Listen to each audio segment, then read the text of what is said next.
நடைபெற்றுக் கொண்டிருக்கின்ற பாட்டாளி மக்கள் கட்சியினுடைய மாநில செயற்குழு, தொடர்ந்து நடைபெற இருக்கிற மாநில பொதுக்குழுவிற்கு தலைமையேற்று நடத்தி கொண்டிருக்கின்ற ஒட்டுமொத்த தமிழ் சமுதாயத்தினுடைய ஒப்பற்ற தலைவர், ஓராயிரம் ஆண்டுகள் ஓய்ந்து கிடந்த பின்னர் வாராது வந்த மாமணியாயிருந்து கொண்டிருக்கின்ற நம்முடைய மக்கள் காவலர் மருத்துவர் ஐயா அவர்களுக்கு வணங்கி, இந்த சிறப்பு வாய்ந்த பொதுக்குழு கூட்டத்திலே செயல் தலைவராக இருந்து செயல்பட்டுக் கொண்டிருக்கின்ற சகோதரி ஸ்ரீகாந்தி அவர்களே, கௌரவ தலைவர் ஜி.கே. மணி அவர்களே, வன்னியர் சங்க தலைவர் பூத்தா அருள்மொழி அவர்களே, மற்றும் நேரம் கருதி இங்கு வருகை இருந்திருக்கிற மாநில, மாவட்ட, ஒன்றிய, நகர, பேரூர் அனைத்து பொறுப்பாளர்களே, வன்னியர் சங்க பொறுப்பாளர்களே, உங்கள் அனைவருக்கும் என்னுடைய பணிவான வணக்கத்தினை தெரிவித்துக் கொண்டு ஒரு சில செய்திகளை நான் இங்கே குறிப்பிட விரும்புகிறேன்.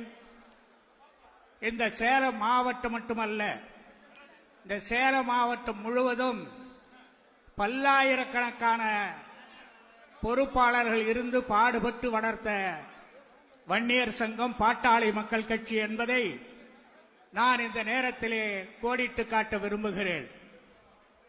அன்றைக்கு சேலத்திலும் மேட்டூரிலும் பல்லாயிரக்கணக்கான தொண்டர்கள் பங்கேற்று, பல லட்சம் பேர்கள் பங்கேற்ற அந்த மாநாட்டிலே ஐயா அவர்கள் தொண்டர்களோடு தொண்டராக நடந்து சென்றே 11 கிலோமீட்டர் நடந்து சென்றே வன்னியர் சங்க கோரிக்கைகளை முழங்கிக் கொண்டே சென்று வளர்த்த இயக்கம் இந்த வன்னியர் சங்கம் பாட்டாளி மக்கள் கட்சி என்பதை நீங்கள் மறந்துவிடக் கூடாது.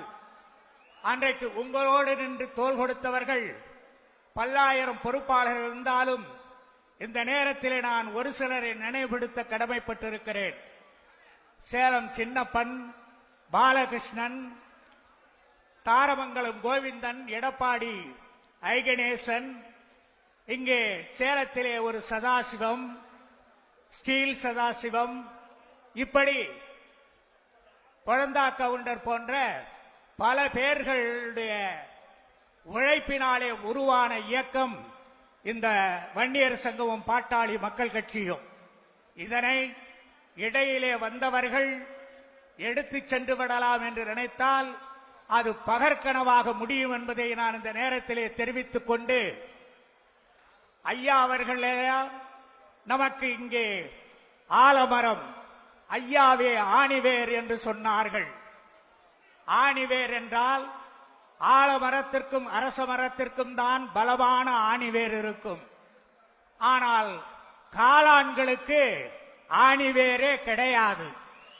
நேற்று பெய்த மழையிலே இன்றைக்கு முளைத்த காளான்கள் ஐயாவுடைய அந்த பாதத்தினுடைய சிறு தூசுக்கு கூட அவர்கள் இணையாக மாட்டார்கள்.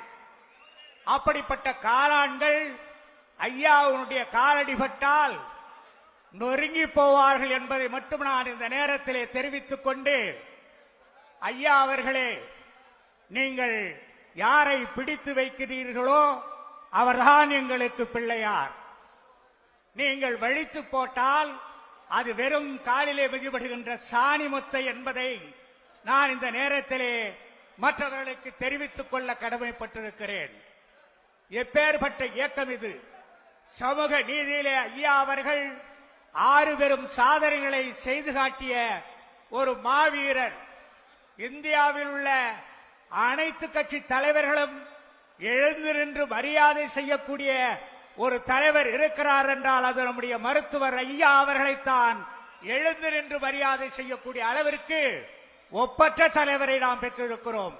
அப்படிப்பட்ட தலைவரை நீங்கள் இனிமேலும் இழிவுபடுத்தாதீர்கள்.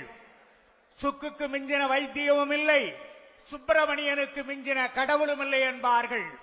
அதே போல ஐயா அவர்களே, உங்களை மிஞ்சிட இந்த தமிழகத்தில் எந்த ஒரு தலைவனும் இல்லை என்பதை மட்டும் நான் இந்த நேரத்திலே தெரிவித்து, ஐயா அவர்களுடைய வழிகாட்டுதல், இந்த செயற்குழுவும் பொதுக்குழுவும் நீங்களும் நானும் ஐயா அவர்களுக்கு முழு அதிகாரத்தை வழங்கி இந்த 2025க்கு விடை கொடுத்து 2026 நடைபெற இருக்கக்கூடிய அந்த சட்டமன்ற தேர்தலிலே ஐயா அவர்கள் சொன்னது போல இந்த பொதுக்குழு பாட்டாளி மக்கள் கட்சியினுடைய வரலாற்று திருப்புமுனை.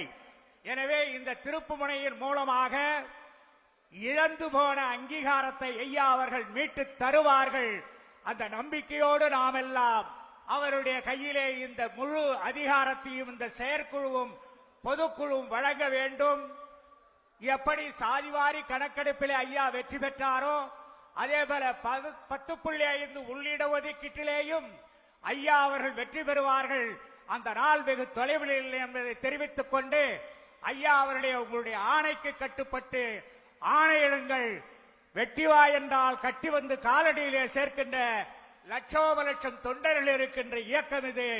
எனவே இந்த சிறப்பு வாய்ந்த பொதுக்குழுவை ஏற்பாடு செய்த நம்முடைய சேலம் சட்டமன்ற தொகுதி எம்எல்ஏ நம்முடைய அருமை தம்பி அருள் அவர்களையும் அவரை சார்ந்திருக்கின்ற சேலம் மாவட்டத்தினுடைய அனைத்து பொறுப்பு